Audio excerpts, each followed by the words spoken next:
Bueno, estamos de vuelta con María Isabel Remy del Instituto de Estudios Peruanos para conversar sobre la problemática de la consulta previa. Hola María Isabel. Hola Enrique, muchas gracias por la invitación. No, gracias por venir. Cuéntanos bien, de manera muy precisa, ¿en qué consiste exactamente la consulta previa? Mira, como está en la ley, la consulta previa es el derecho que tienen los pueblos indígenas o los pueblos originarios de América, de entrar en un diálogo intercultural con el Estado y los representantes de las instituciones que desean hacer inversiones o grandes proyectos en sus territorios.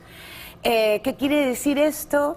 Hay que irlo construyendo, pero lo que quiere decir es las personas tienen preocupaciones, inquietudes, etcétera, que tienen que ser tomadas en cuenta. ¿Por qué se crea? Porque se considera que estos pueblos que tienen sus propios, digamos, que tienen patrones culturales propios, productos culturales propios, etcétera, tienen una forma de ver las cosas, un tipo de preocupaciones o un tipo de expectativas que normalmente no están recogidas por otras instancias o del Estado, etcétera. Y por eso se crea este mecanismo. Hay un pueblo, hay unos pueblos que tienen su propia lógica, o digo, su propia cultura, y hay que escuchar esa cultura, hay que escuchar a sus representantes. Así está en la norma, es una norma de diálogo intercultural. Esa es la lógica. ¿Y cómo es el procedimiento para identificar a un pueblo como originario? Ese es uno de los problemas, ¿no? Porque, digamos, se han dado todo tipo de opiniones, desde si un pueblo tiene celular ya no es indígena. Claro. Son pueblos, o sea, los pueblos originarios fueron, digamos, desde su origen colonial, digamos, sí. Bueno, desde su origen, pero, en fin, desde el origen que tenemos registrado, son pueblos organizados en espacios con normas propias, ¿no es cierto? Ese era el principio de las comunidades, ¿no? Los pueblos de indios.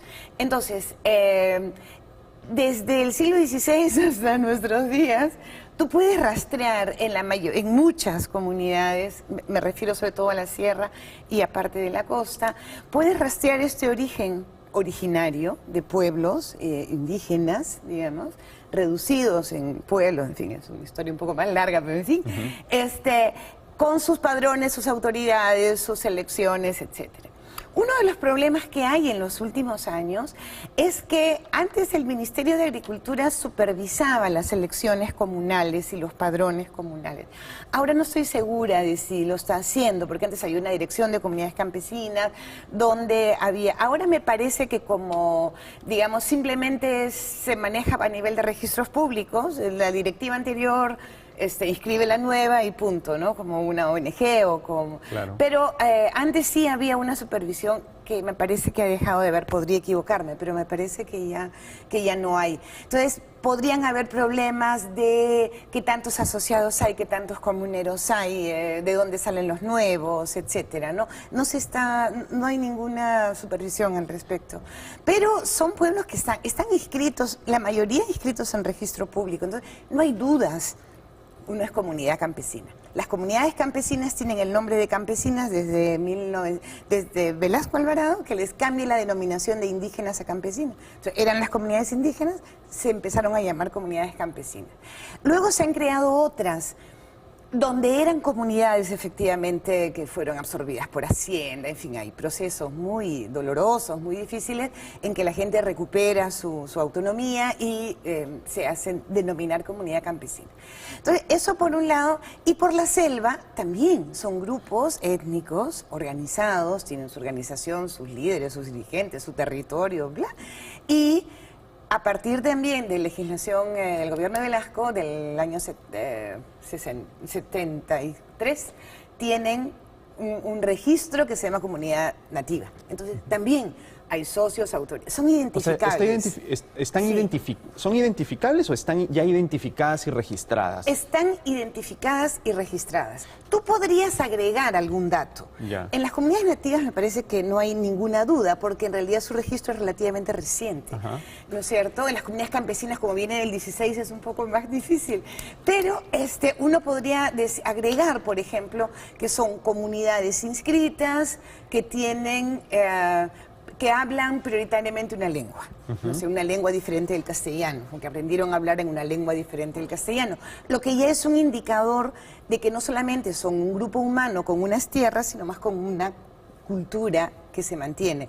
Entonces, uno diría comunidades campesinas o nativas inscritas con lengua nativa, como lengua materna, que es importante en el país, es muy grande la cantidad, en algunos distritos, no en todos. Si tú lo ves a nivel estadístico, no sé, pues 20%, 25%, lo pronto lo ves en distritos que 80%. O sea, hay distritos, zonas indígenas, ¿no? Ahora, y si ya están identificadas, ¿por qué es que el Ejecutivo no saca esta famosa lista? Muchas. Porque son muchas. Yo creo que son muchas, bueno, por dos razones supongo. Uno, porque son muchas y las empresas empiezan a tener alguna preocupación sobre si esto va a generar incertidumbre sobre las inversiones, cosa que podemos tocar ahorita, porque me parece bien importante. Y la segunda, porque el gobierno tiene miedo, tiene temor, digamos, con razón, de que de pronto saque una lista y hay 157 que dicen yo también y levantan la mano y porque yo no y todo. Puede generar una cierta confusión. Pero si nos atenemos a la norma, es una norma de diálogo intercultural. No interfiere con las inversiones. Y otros que no participan de una cultura que he hecho aymara o amazónica no tendrían por qué, digamos, tener una exigencia de diálogo intercultural.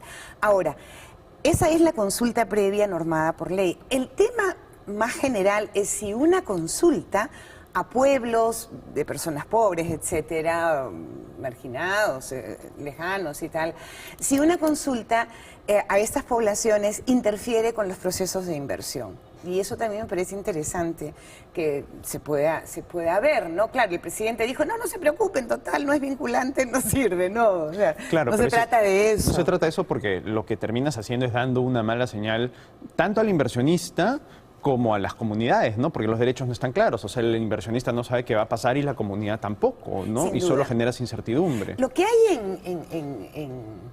en cuestión, digamos, en este tema de interacción, consulta, etcétera, entre inversionistas y comunidades, sobre todo de personas de bajos ingresos, es un problema de, digamos, de beneficio, de tasa de beneficio, ¿no es cierto?